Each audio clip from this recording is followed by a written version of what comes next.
샬롬. 저녁 예배, 성경 읽기 예배, 오늘 창세기 11장부터 15장까지입니다.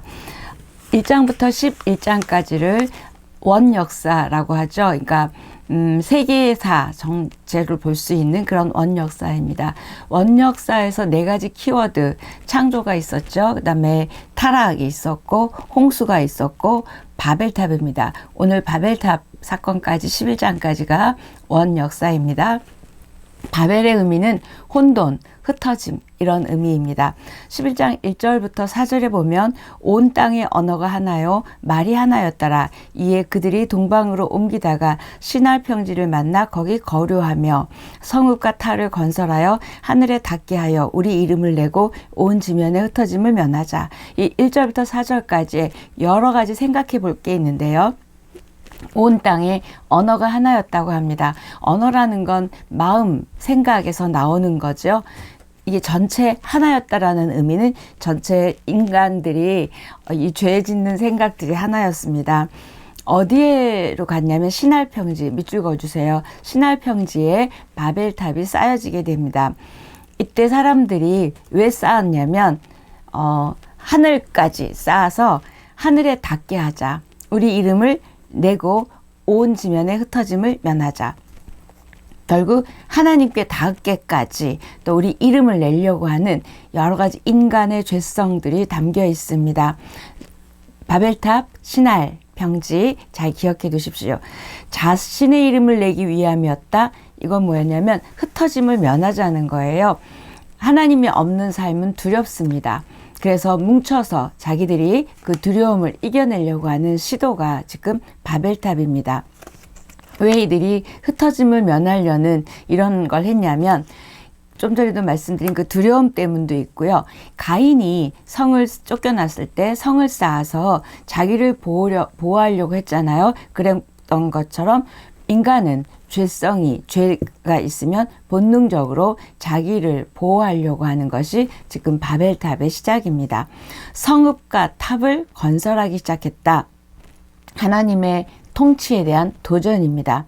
바벨탑이 상징하는 것은 내 의지로, 내 힘으로, 내 능력으로 살겠다라는 걸 하나님 앞에 지금 뭐라고 표현할까요? 반역입니다. 하나님에 대한 반역.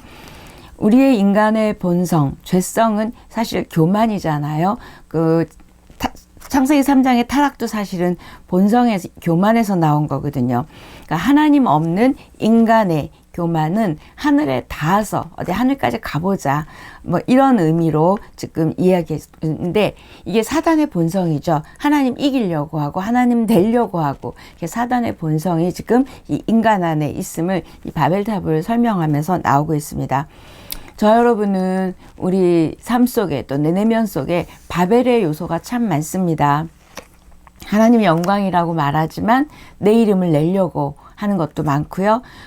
하나님 나라를 위해서 산다고 하지만 또 내 이익을 위해서 하는 경우도 많이 있습니다. 자기 중심성의 발동이 죄의 시작이고 그것이 교만입니다. 인간 안에는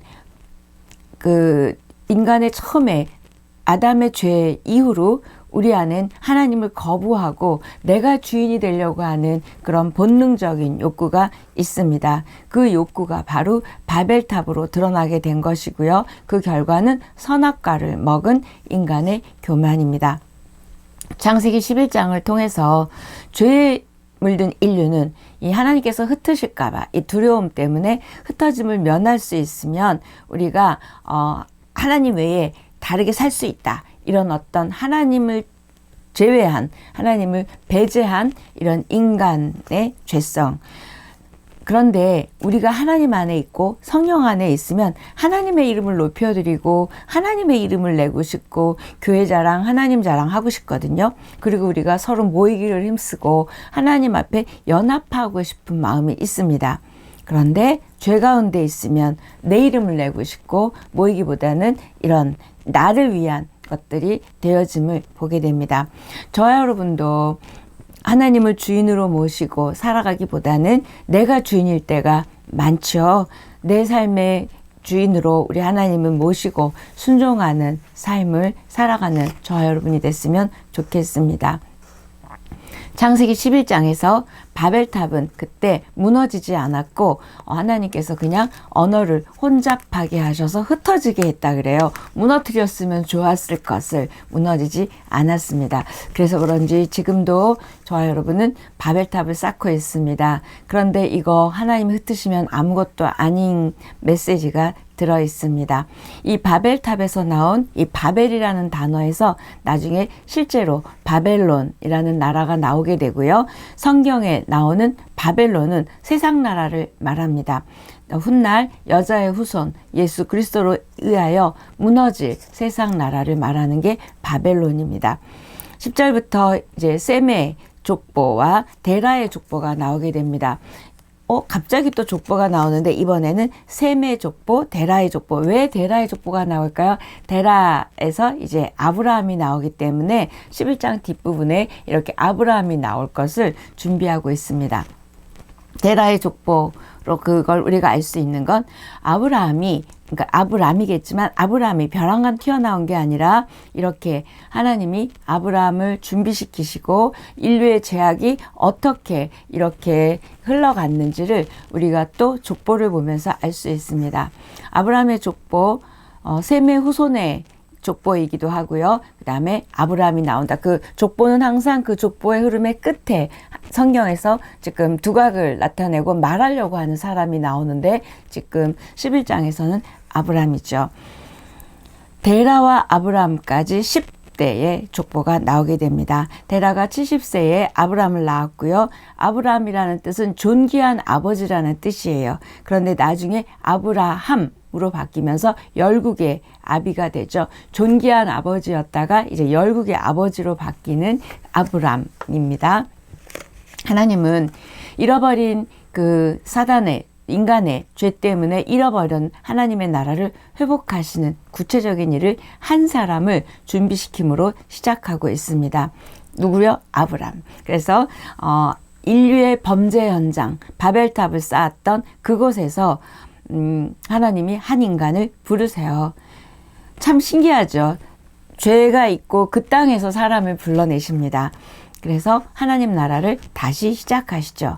하나님 나라에 쓰임받는 아브라함의 족보, 또 바벨탑 사건 속에서 준비되는 한 가정, 한 사람, 저와 여러분의 가정, 저와 여러분의 한 사람이 하나님 나라에 부르심 받고 쓰임 받는 은혜가 있기를 축복합니다. 그래서 11장까지 이제 원역사가 끝났는데요. 바벨탑 사건으로 인해서 인류가 분산되고 셈의 계보에서 아브라함이 등장하는 것으로 이제 11장이 마무리됩니다. 12장인데요. 12장은 지금 이제 하나님 나라가 무너졌기 때문에 한 사람 준비한다 말씀드렸는데 12장부터 50장까지 창세기 끝장까지는 이제 4대 인물이 나오죠. 앞에 11장까지가 4대 사건이었다면 12장부터 50장까지는 4대 인물입니다. 아이야요. 딱 기억해 두세요. 아브라함, 이삭, 야곱, 요셉. 이게 4명에 의해서 이제 이어져 가는데 이거를 족장시대라고 합니다. 그래서 이 족장시대를 통해서 하나님의 나라가 이제 이루어져 가고 있습니다. 아이야요. 자, 12장 1절입니다. 여호와께서 아브라함에게 이르시되 너는 너의 고향과 친척과 아버지의 집을 떠나 내가 내게 보여줄 땅으로 가라. 이제 가라. 이제 스타트 시점에서 이제 하나님은 가라고 얘기하시죠. 하나님이 아브라함을 부르셨어요. 새로운 인류의 시작입니다. 마치 홍수 이후에 노아를 통해서 새로운 시작을 하신 것처럼 오늘 이제 아브라함을 부르시면서 새로운 시작을 하고 있습니다. 믿음이라는 새로운 길을 열어주시고 계시죠. 하나님의 부르심, 아브라함의 믿음, 이제 두 가지가 나오는데요. 하나님의 부르심, 아브라함의 믿음일 때 여러분의 하나님이 나를 부르셨고 나의 믿음을 한번 대비해서 12장부터 쭉 창세기 끝날 때까지 읽으시면 좋겠습니다. 하나님의 역사, 하나님의 나라는 누구로부터 시작된다고요? 한 사람으로부터 시작되고 있습니다. 한 사람, 그 한 사람, 저와 여러분 되기를 축복하고요. 1절에서 3절 보면 이제 하나님이 부르시는데 갈대아 우르에서 불러내세요. 이때 불러냈다라는 건 분리시키는 거죠. 처음에 창조 때부터 제가 분리, 구별, 나눔이라는 단어를 드렸듯이 지금 여기에서 갈대아 우르에서 불러냄으로 인하여 분리시키십니다. 내가 뭐뭐 할 것이다. 내가 뭐뭐 할 것이다 라는 하나님의 의지를 반복적으로 보여주세요. 하나님은 아브라함의 후손을 통해서 어떻게 무엇을 할 것인지 약속을 해주시는데 지시할 땅을 약속해 주시고 내가 너로 큰 민족을 이루겠다 하는 국민을 약속해 주셨고 너를 축복하는 자에게 축복하고 너를 저주하는 자에게 저주. 이건 뭐냐면 주권의 약속이에요. 나라가 만들어지려면 국민 영토 주권이 있어야 되잖아요. 그래서 지금 하나님은 12장 1절로 3절까지 국민 영토 주권을 지금 아브라함에게 약속해 주시고 있습니다. 국민 영토 주권은 다른 말로 말하면 땅, 자손, 복이죠. 땅, 자손, 복. 갈대아 우르를 떠나게 한 의도는 갈대아가 원래 바벨론이라는 곳이에요. 그러니까 갈대아 이퀄 바벨론의 다른 이름이 갈대아입니다. 그래서 읽으시다가 갈대아, 바벨론 똑같다고 보시면 돼요. 아브라함을 불러내신 곳이 그러니까 바벨론에서 불러냈고 우리를 불러내신 곳이 바로 세상을 의미하는 바벨론에서 우리를 하나님의 자녀로 불러내신 거예요. 어디로 가라 행선지를 정확하게 말씀하지 않으시면서 막연히 가라고 하시죠. 여기서 우리가 생각해 봐야 될 건 믿음은 모험입니다. 다 보여주시고 가게 하지 않으세요. 하나님만을 그걸 다 보고 가는 건 우리가 하나님 보고 가는 게 아니라 확실한 거 보고 가는 거잖아요. 그건 믿음이 아니고 안 보이지만 하나님이 가라고 하신 분을 믿기 때문에 따라가는 믿음은 모험임을 지금 아브라함을 통해서 말씀하고 있습니다. 저와 여러분은 보여주시고 들려주시는 만큼 많이도 못 봐요. 딱 그만큼씩 한 걸음씩 인도해 가시는 걸 따라가는 인생이 저와 여러분의 믿음의 여정이고 믿음의 삶인 것 같습니다. 왜 불러내시죠? 거룩, 구별, 분리입니다. 있으면 안전하죠. 있으면 익숙하죠. 그런데 익숙한 것에서 안전한 곳에서 떠나라는 거예요. 그래야 우리는 하나님을 의지하고 하나님을 바라보기 때문입니다. 혈연, 학연, 지연 이런 거에 구애받지 말고 그걸 의지하면 우리가 하나님 의지하지 않죠. 하나님 한 분만 바라보고 의지하고 하나님과 관계를 맺을 수 있는 곳으로 떠나라는 거예요. 아브라함이 이 떠난 길에는 두 가지 특성이 있는 것 같습니다. 말씀을 따라갔어요. 보이지도 않지만 말씀을 따라갔습니다. 이렇게 믿음은 말씀을 따라 가는 길임을 보여주고 있고요. 말씀을 따라간다는 건 또 무슨 의미냐면 우리의 생각, 우리의 경험을 넘어서는 일이에요. 우리 생각 경험으로는 확실하지 않으면 가지 말아야죠. 그런데 지금 내 생각과 내 경험을 넘어서서 가는 게 말씀을 따라가는 것이고 그게 곧 믿음입니다. 또 아브라함을 분리시켜서 아브라함이 간 길은 또 다른 의미는 뭐냐면 하나님이 왕이 되실 그 하나님 나라는 세상에 젖어 있는 상태로 세상에 있는 것 버리지 않고는 우리가 따라갈 수 없는 것을 알 수 있습니다. 분리구별 나눔이죠. 하나님은 또 아브라함을 한 명을 바라보셨지만 아브라함을 보면서 전체 인류를 인간을 보셨죠. 저와 여러분 한 사람을 본 게 아니라 우리를 통하여 앞으로 있을 믿음의 후손들을 보시는 하나님이신 거예요. 아브라함 한 사람 통해서 앞으로 하나님 나라를 이어갈 올 인류를 보시고 부르셨습니다. 이걸 들으시는 분이 아빠이기도 하고 또 엄마이기도 하고 하나님의 성도이기도 할 것입니다. 특히 아빠, 엄마 한 사람 통하여 하나님의 나라의 일들이 이렇게 이루어지기를 축복합니다. 5절에 보니까 아브라함이 아내 사레와 조카 룻과 하란에서 모은 모든 소유와 얻은 사람들을 이끌고 가나안 땅으로 가려고 떠나서 마침내 가나안 땅에 들어갔더라. 부르셔서 어디로요? 가나안 땅에 넣으신 거예요. 가나안 땅에 들어갔더라. 밑줄 그어주세요. 이제 이게 구약이 끝날 때까지 가나안 땅 계속 나오게 됩니다. 여러분의 삶의 자리, 삶의 문제도 어찌 보면 이렇게 하나님을 온전히 의지하고 바라보고 따라가는 순종하는 훈련을 하시기 위해서 떠나가라고 또 그 문제를 주시기도 한다는 거예요.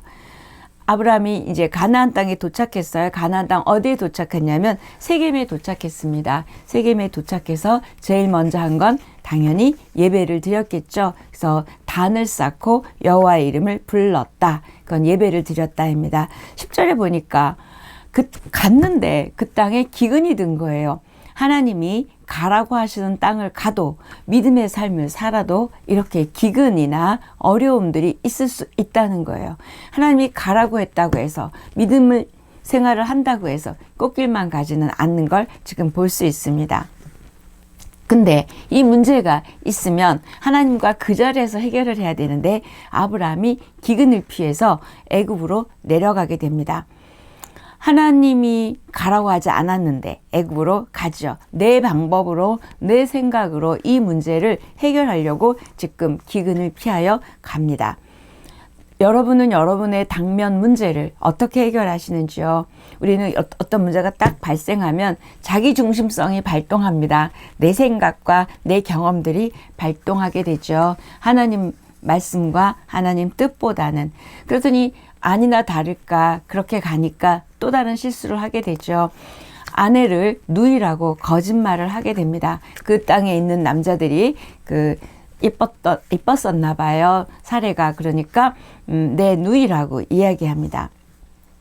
왜 그 근거, 거짓말한 근거도 사실은 하나님을 보기보다 인간을 본 거예요. 사람을 두려워해서 자기 아내를 누이라고 거짓말합니다. 애굽왕 바로가 사례를 궁으로 불러들입니다. 그래서 불러들인 대신에 이제 많은 재물을 줬겠죠. 그때 하나님께서 안됨을 알려주죠. 그래서 바로가 아브라함을 질책합니다. 너 왜 나한테 이렇게 거짓말을 했냐? 그러면서 내보내줍니다. 하나님이 아니었으면 큰일 날 뻔했죠. 이 기근이라는 상황 하나 피해 갔는데 내 인간적인 생각으로 갔는데 이렇게 내 생각으로 일하다 더 위기에 빠지는 아브라함의 모습을 보게 되면서 저 여러분이 많은 생각을 하게 합니다. 그런데 하나님은 참 감사하죠. 아브라함의 이런 실수와 거짓말에도 불구하고 실패에도 불구하고 그 위기에서 구원해 주셨어요.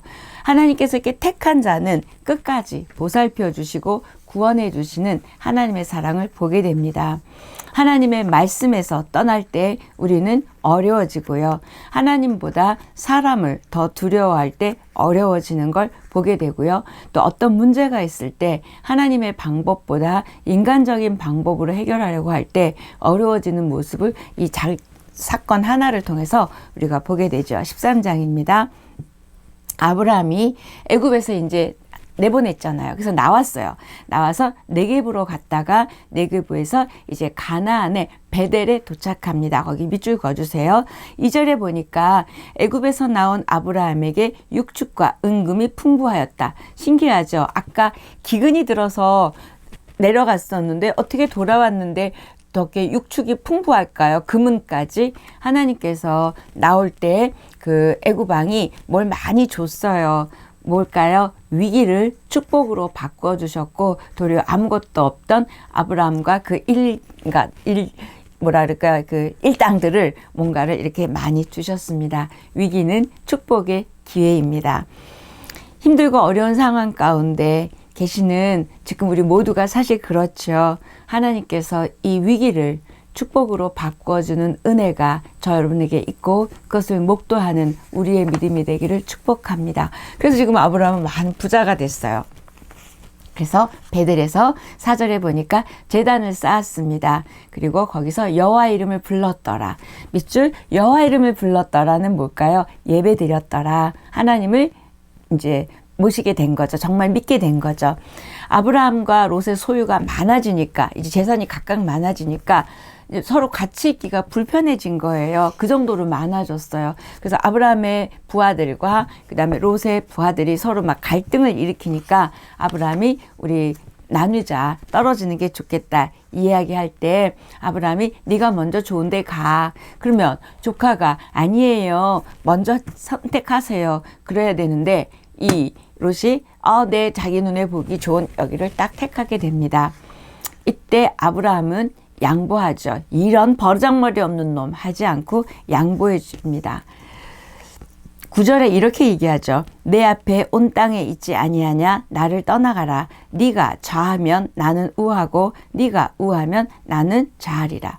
뭘까요? 선택권을 먼저 롯에게 준 거예요. 그랬더니 롯이 좋은 땅을 선택했습니다. 우리도 날마다 선택합니다. 또 뭔가를 결정해야 되는 일들이 늘 있습니다. 어떤 두 갈래 길 만날 때 저와 여러분은 손해보는 쪽, 양보하는 쪽을 선택하면 이익이 있는 것 같아요. 이 말씀을 지금 오늘 보여주고 있습니다. 아브라함의 이 양보가요, 그 뒤에 하나님이 축복을 주셔요. 저 여러분이 믿음 때문에 양보하는 거죠. 그래서 양보는 어찌 보면 더 큰 선택이고 더 큰 축복의 준비임을 보게 됩니다. 왜냐하면 14절 이후에 보니까 그 믿음으로 선택한 양보한 아브라함에게 하나님이 메시지를 주세요. 말씀을 주시는데 뭐라고 말씀을 주시냐면 너 어떻게 해줄 거야. 그러면서 헤브론의 마므레 상수리 숲으로 장막을 옮기고 그곳에서 단을 쌓게 됩니다. 하나님이 더 좋은 것을 주셨고 거기서 또 단을 쌓게 됩니다. 하나님께 감사의 제사, 희생제사를 드렸다. 희생제사를 드렸다는 말이 나오는데 이건 감사의 제물을 드렸습니다. 이 얘기입니다. 14장입니다. 가나안이 있으면 북부 지역이 있고 남부 지역이 있어요. 근데 북부 지역에 4개의 종족이 동맹을 맺었고 남부 지역에 5개의 동맹군이 서로 이렇게 동맹을 맺어서 전쟁이 일어났어요. 근데 이 전쟁의 원인은 뭐였냐면 남부 지역의 국가들이 12년 동안 북부 동맹군을 섬겼어요. 그런데 엘람 왕, 성경에 보면 엘람 왕 그돌라오메를 배반했기 때문에 이제 전쟁이 벌어지게 됐습니다. 이 전쟁에 가나안 남부 쪽이 참패를 하게 되는데 이 남부가 어떤 땅이냐면 소돔과 고모라가 있는 땅이고 롯이 선택한 땅이에요. 세상에 너무 좋은 걸 선택했는데 이렇게 생각지도 않은 전쟁이 일어나서 여기가 이제 포로가 된 거예요. 그러니까 그 소식을 아브라함이 듣고 조카 롯을 구해주러 318명의 자기가 거느리고 있는 개인 군사겠죠. 그 군사를 데리고 가서 롯을 구해주게 되는 이야기가 14장에 쭉 나오게 됩니다. 318대 수천 수만이에요. 이 동맹군이니까 얼마나 숫자가 많았겠어요. 그런데 하나님이 아브라함의 이 가족 군인이 이기게 합니다. 그래서 그 가나안 북부 동맹군을 격파하고 아브라함이 승리하게 되죠. 그래서 모든 빼앗겼던 재물, 조카 롯 다 찾아옵니다. 근데 성경에 보니까 이렇게 표현해요. 모든 빼앗겼던 재물과 조카 롯과 재물과 부녀와 친척을 다 찾아왔더라. 완전히 포로됐던 걸 다 찾아왔더라. 저는 여기에서 다 찾아왔더라. 너무 좋아요. 밑줄 그십시오.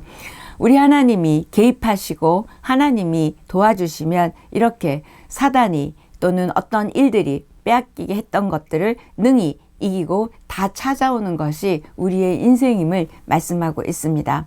우리는 약하지만 우리 하나님은 강하시고 우리 주님 지금 우리가 신약의 시대에 이때 우리는 예수 그리스도께서 이미 죽으셨다 부활하신 그 승리 있지요. 그래서 이미 부활하셨다는 건 사단을 이겼다는 거예요. 이때는 구약에는 아브라함이 이겼어요. 지금 우리 주님이 이겼죠. 그래서 우리는 이렇게 승리할 것입니다. 저와 여러분이 주님을 대장 되신 예수 그리스도를 앞세우고 이렇게 다 찾아오고 승리하는 믿음의 삶이 되기를 축복합니다. 승리는 우리의 것입니다. 15절 이후에 보면 아브라함이 승리하고 돌아올 때 소돔 왕이 나와서 영접했다 이런 표현이 있어요. 18절에 살렘 왕 멜기세덱이 떡과 포도주를 가지고 나왔으니 그는 지극히 높으신 하나님의 제사장이었더라. 이때 살렘 왕 멜기세덱 밑줄 그어주세요. 이때 이 멜기세덱은 예수 그리스도를 예표하는 거고 살렘은 샬롬 하는 그 평강의 왕이죠. 의의 왕, 평강의 왕이라고 나중에 이제 다른 성경에서 설명이 있습니다. 그래서 이 의의 왕이란 이름 뜻을 가진 이 살렘 왕이 나타났어요. 그래서 아브라함에게 이제 그걸 주죠. 그랬더니 떡도 주고 포도주도 주게 되니까 그걸 받아서 아브라함이 그것의 10의 1조를 드리게 됩니다. 11조라는 이야기가 처음 나오죠.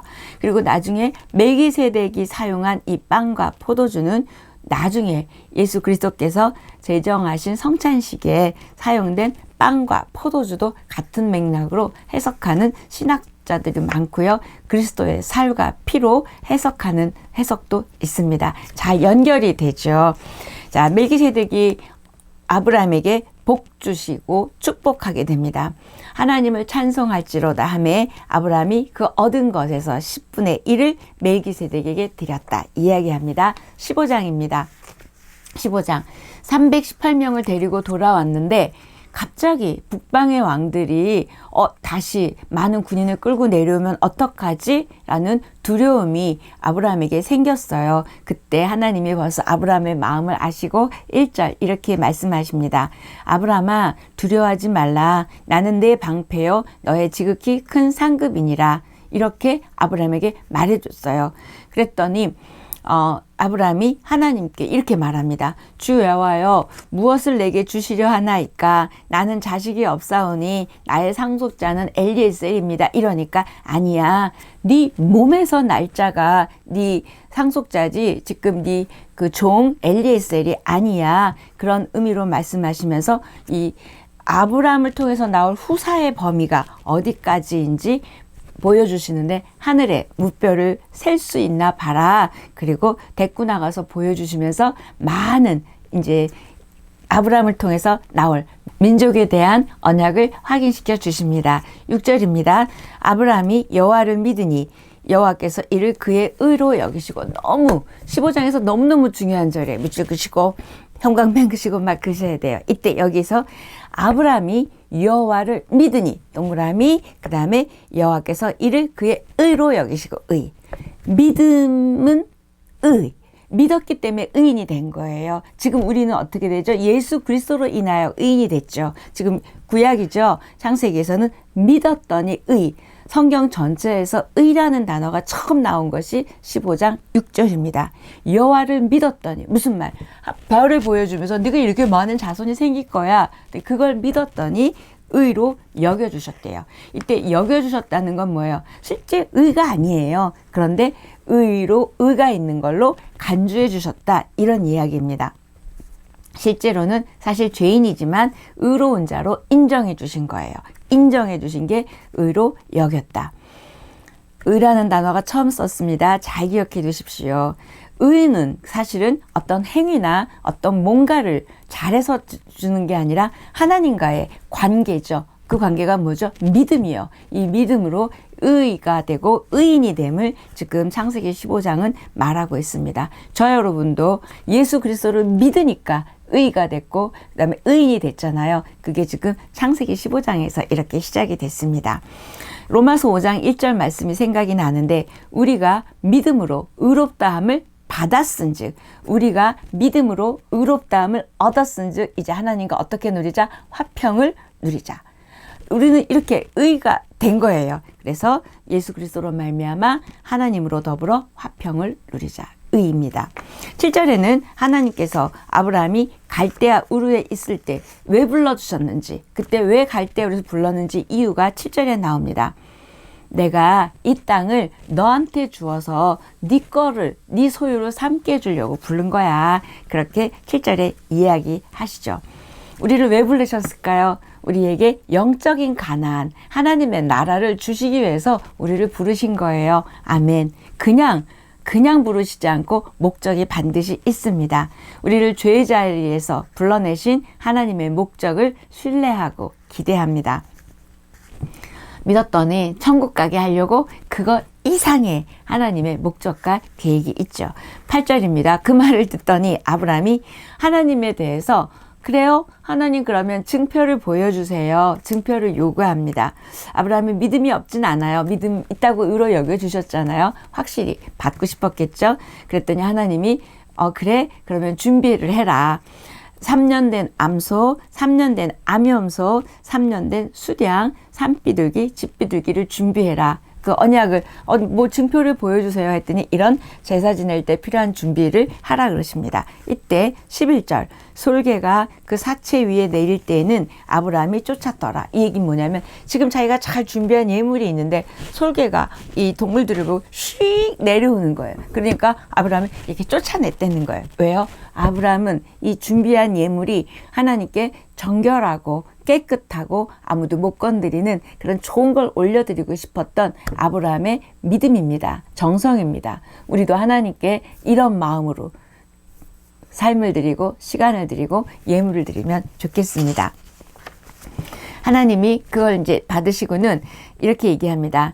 400년 동안 너희가 노예 생활을 할 것이고 그 다음에 4대가 지나면 돌아올 것까지 다 이야기하고 아직은 아닌 그게 아모리 족속의 죄악이 아직 가득 차지 않았기 때문에 관영하지 않았기 때문에 4대가 지나서야 너희들이 돌아오게 될 것을 말하고 해가 저물 때 횃불이 재물 사이로 지나감으로 인해서 그 횃불 언약이 이제 요즘 언어로 말하면 공식 체결이 됩니다. 하나님이 그런 이후에 가나안 땅의 경계를 정해주시고 15장은 마무리됩니다. 여러분 성경 낭독 들으시겠습니다. 제11장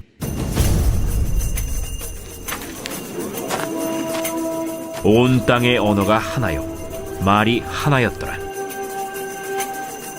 이에 그들이 동방으로 옮기다가 신할 평지를 만나 거기 거류하며 서로 말하되 자, 벽돌을 만들어 견고히 굽자.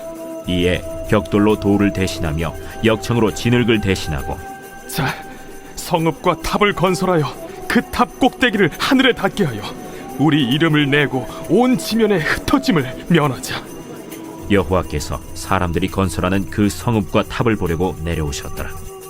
이 무리가 한 족속이요 언어도 하나이므로 이같이 시작하였으니 이후로는 그 하고자 하는 일을 막을 수 없으리로다. 자, 우리가 내려가서 거기서 그들의 언어를 혼잡하게 하여 그들이 서로 알아듣지 못하게 하자. 여호와께서 거기서 그들을 온 지면에 흩으셨으므로 그들이 그 도시를 건설하기를 그쳤더라. 그러므로 그 이름을 바벨이라 하니 이는 여호와께서 거기서 온 땅의 언어를 혼잡하게 하셨음이니라. 여호와께서 거기서 그들을 온 지면에 흩으셨더라. 셈의 족보는 이러하니라.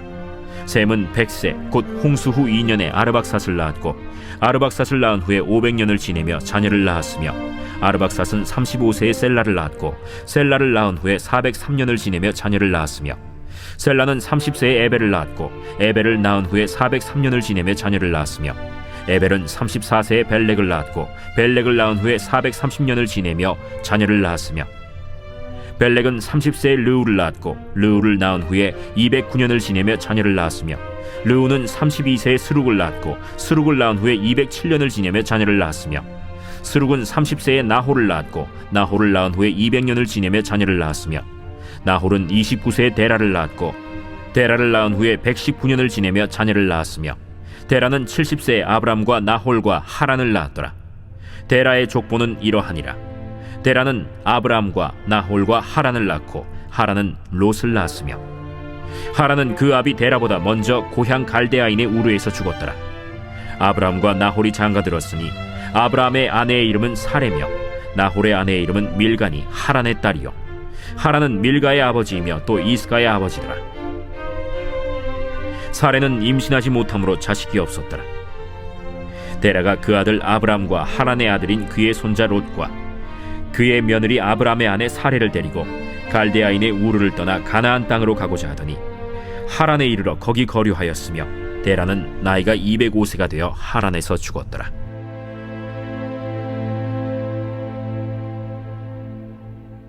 제12장 여호와께서 아브람에게 이르시되 너는 너희 고향과 친척과 아버지의 집을 떠나 내가 네게 보여줄 땅으로 가라. 내가 너로 큰 민족을 이루고 네게 복을 주어 네 이름을 창대하게 하리니 너는 복이 될지라. 너를 축복하는 자에게는 내가 복을 내리고 너를 저주하는 자에게는 내가 저주하리니 땅의 모든 족속이 너로 말미암아 복을 얻을 것이라. 이에 아브람이 여호와의 말씀을 따라갔고 롯도 그와 함께 갔으며 아브람이 하란을 떠날 때에 75세였더라. 아브람이 그의 아내 사레와 조카 롯과 하란에서 모은 모든 소유와 얻은 사람들을 이끌고 가나안 땅으로 가려고 떠나서 마침내 가나안 땅에 들어갔더라. 아브람이 그 땅을 지나 세겜 땅 모래 상수리 나무에 이르니 그때 가나안 사람이 그 땅에 거주하였더라. 여호와께서 아브람에게 나타나 이르시되 내가 이 땅을 내 자손에게 주리라. 자기에게 나타나신 여호와께 그가 그곳에서 제단을 쌓고 거기서 베델 동쪽 산으로 옮겨 장막을 치니 서쪽은 베델이요 동쪽은 아이라. 그가 그곳에서 여호와께 제단을 쌓고 여호와의 이름을 부르더니 점점 남방으로 옮겨갔더라. 그 땅에 기근이 들었으므로 아브람이 애굽에 거류하려고 그리로 내려갔으니 이는 그 땅에 기근이 심하였음이라. 그가 애굽에 가까이 이르렀을 때 그의 아내 사레에게 말하되 내가 알기에 그대는 아리따운 여인이라. 애굽 사람이 그대를 볼 때에 이르기를 이는 그의 아내라 하여 나는 죽이고 그대는 살리리니 원하건대 그대는 나의 누이라 하라. 그러면 내가 그대로 말미암아 안전하고 내 목숨이 그대로 말미암아 보존되리라. 아브람이 애굽에 이르렀을 때 애굽 사람들이 그 여인이 심히 아리따움을 보았고 바로의 고관들도 그를 보고 바로 앞에서 칭찬하므로 그 여인을 바로의 궁으로 이끌어들인지라. 이에 바로가 그로 말미암아 아브람을 후대하므로 아브람이 양과 소와 노비와 암수 나귀와 낙타를 얻었더라. 여호와께서 아브람의 아내 사레의 일로 바로와 그 집에 큰 재앙을 내리신지라. 바로가 아브람을 불러서 이르되 내가 어찌하여 나에게 이렇게 행하였느냐? 내가 어찌하여 그를 내 아내라고 내게 말하지 아니하였느냐? 내가 어찌 그를 누이라 하여 내가 그를 데려다가 아내를 삼게 하였느냐? 내 아내가 여기 있으니 이제 데려가라. 바로가 사람들에게 그의 일을 명하매 그들이 그와 함께 그의 아내와 그의 모든 소유를 보내었더라.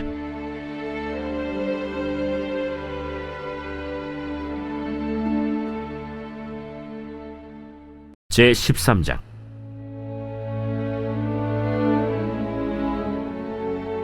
아브람이 애굽에서 그와 그의 아내와 모든 소유와 롯과 함께 네겝으로 올라가니 아브람에게 가축과 은과 금이 풍부하였더라. 그가 네겝에서부터 길을 떠나 베델에 이르며 베델과 아이 사이 곧 전에 장막 쳤던 곳에 이르니 그가 처음으로 제단을 쌓은 곳이라. 그가 거기서 여호와의 이름을 불렀더라. 아브람의 일행 롯도 양과 소와 장막이 있으므로 그 땅이 그들이 동거하기에 넉넉하지 못하였으니 이는 그들의 소유가 많아서 동거할 수 없었음이니라. 그러므로 아브람의 가축의 목자와 롯의 가축의 목자가 서로 다투고 또 가나안 사람과 브리스 사람도 그 땅에 거주하였는지라. 아브람이 롯에게 이르되 우리는 한 친족이라. 나나 너나 내 목자나 네 목자나 서로 다투게 하지 말자. 내 앞에 온 땅이 있지 아니하냐? 나를 떠나가라. 네가 좌하면 나는 우하고 네가 우하면 나는 좌하리라. 이에 롯이 눈을 들어 요단 지역을 바라본즉 소알까지 온 땅에 물이 넉넉하니 여호와께서 소돔과 고모라를 멸하시기 전이었으므로 여호와의 동산 같고 애굽 땅과 같았더라. 그러므로 롯이 요단 온 지역을 택하고 동으로 옮기니 그들이 서로 떠난지라. 아브람은 가나안 땅에 거주하였고 롯은 그 지역의 도시들에 머무르며 그 장막을 옮겨 소돔까지 이르렀더라.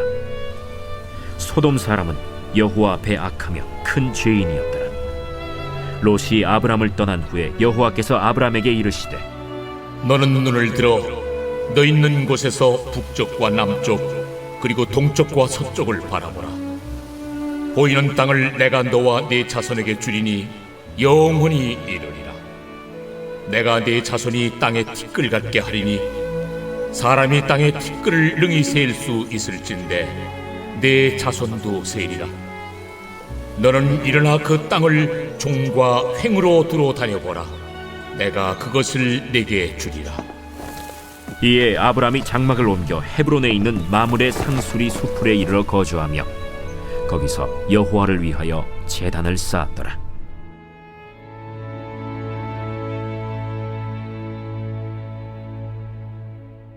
제 14장. 당시에 시날 왕 아므라벨과 엘라살 왕 아리옥과 엘람 왕 그돌라오멜과 고임 왕 디달이 소돔 왕 베라와 고모라 왕 비르사와 아드마 왕 시납과 스보임 왕 세메벨과 벨라 곧 소알 왕과 싸우니라. 이들이 다 시딤 골짜기 곧 지금의 염해에 모였더라. 이들이 12년 동안 그돌라오멜을 섬기다가 제 13년에 배반한지라. 제 14년에 그돌라오멜과 그와 함께 한 왕들이 나와서 아스드롯 가르나임에서 르바 족속을, 함에서 수스 족속을, 사웨 기랴다임에서 엠 족속을 치고 호리 족속을 그 산 세일에서 쳐서 광야 근방 엘바란까지 이르렀으며, 그들이 돌이켜 엔미스밭 곧 가데스에 이르러 아말렉 족속의 온 땅과 하사손다말에 사는 아모리 족속을 친지라. 소돔 왕과 고모라 왕과 아드마 왕과 스보임 왕과 벨라 곧 소알 왕이 나와서 시딤 골짜기에서 그들과 전쟁을 하기 위하여 진을 쳤더니, 엘람 왕 그돌라오멜과 고임 왕 디달과 시날 왕 아므라벨과 엘라살 왕 아리옥 네 왕이 곧 그 5 왕과 맞서니라. 시딤 골짜기에는 역청구덩이가 많은지라 소돔 왕과 고모라 왕이 달아날 때 그들이 거기 빠지고 그 나머지는 산으로 도망하매 네 왕이 소돔과 고모라의 모든 재물과 양식을 빼앗아가고 소돔에 거주하는 아브람의 조카 롯도 사로잡고 그 재물까지 노략하여 갔더라. 도망한 자가 와서 히브리 사람 아브람에게 알리니, 그때 아브람이 아모리 족속 마므레의 상수리 숲을 근처에 거주하였더라. 마므레는 에스골의 형제요 또 아넬의 형제라. 이들은 아브람과 동맹한 사람들이더라. 아브람이 그의 조카가 사로잡혔음을 듣고 집에서 길리고 훈련된 자 318명을 거느리고 단까지 쫓아가서 그와 그의 가신들이 나뉘어 밤에 그들을 쳐부수고 다메섹 왼편 호바까지 쫓아가 모든 빼앗겼던 재물과 자기의 조카 롯과 그의 재물과 또 부녀와 친척을 다 찾아왔더라. 아브람이 그돌라오멜과 그와 함께한 왕들을 쳐부수고 돌아올 때 소돔 왕이 사회 골짜기 곧 왕의 골짜기로 나와 그를 영접하였고, 살렘 왕 멜기세덱이 떡과 포도주를 가지고 나왔으니 그는 지극히 높으신 하나님의 제사장이었더라. 그가 아브람에게 축복하여 이르되, 천지의 주제이시요 지극히 높으신 하나님이여, 아브라함에게 복을 주옵소서. 너희 대적을 내 손에 붙이신 지극히 높으신 하나님을 찬송할지로다. 아브람이 그 얻은 것에서 10분의 1을 멜기세덱에게 주었더라. 소돔 왕이 아브람에게 이르되, 사람은 내게 보내고 물품은 내가 가지라. 아브람이 소돔 왕에게 이르되, 천지의 주제이시오 지극히 높으신 하나님 여호와께 내가 손을 들어 맹세하노니, 내 말이 내가 아브라함으로 치부하게 하였다 할까 하여 네게 속한 것은 실 한 오락이나 들매끈 한 가닥도 내가 가지지 아니하리라. 오직 젊은이들이 먹은 것과 나와 동행한 아넬과 에스골과 마므레의 분깃을 제할지니 그들이 그 분깃을 가질 것이니라. 제 15장. 이후에 여호와의 말씀이 환상 중에 아브람에게 임하여 이르시되, 아브라함아, 두려워하지 말라.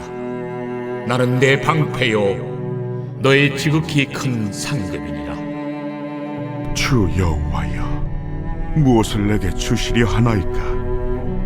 나는 자식이 없사오니 나의 상속자는 이 다메섹 사람 엘리에셀이니이다. 주께서 내게 씨를 주지 아니하셨으니 내 집에서 길린 자가 내 상속자가 될 것이니이다. 여호와의 말씀이 그에게 임하여 이르시되, 그 사람이 내 상속자가 아니라 내 몸에서 날 자가 내 상속자가 되리라. 하시고 그를 이끌고 밖으로 나가 이르시되, 하늘을 우러러 뭇별을 셀 수 있나 보라. 내 자손이 이와 같으리라. 아브람이 여호와를 믿으니 여호와께서 이를 그의 의로 여기시고 또 그에게 이르시되, 나는 이 땅을 내게 주어 소유를 삼게 하려고 너를 갈대아인의 우르에서 이끌어낸 여호와니라. 주 주 여호와여, 내가 이 땅을 소유로 받은 것을 무엇으로 알리니까? 나를 위하여 3년 된 암소와 3년 된 암염소와 3년 된 순양과 산비둘기와 집비둘기 새끼를 가져올지니라. 아브람이 그 모든 것을 가져다가 그 중간을 쪼개고 그 쪼갠 것을 마주 대하여 놓고 그 새는 쪼개지 아니하였으며, 솔개가 그 사체 위에 내릴 때에는 아브람이 쫓았더라. 해질 때 아브람에게 깊은 잠이 임하고 큰 흑암과 두려움이 그에게 임하였더니 여호와께서 아브람에게 이르시되, 너는 반드시 알라. 네 자손이 이방에서 객이 되어 그들을 섬기겠고 그들은 400년 동안 내 자손을 괴롭히리니 그들이 섬기는 나라를 내가 징벌할지며 그 후에 내 자손이 큰 재물을 이끌고 나오리라.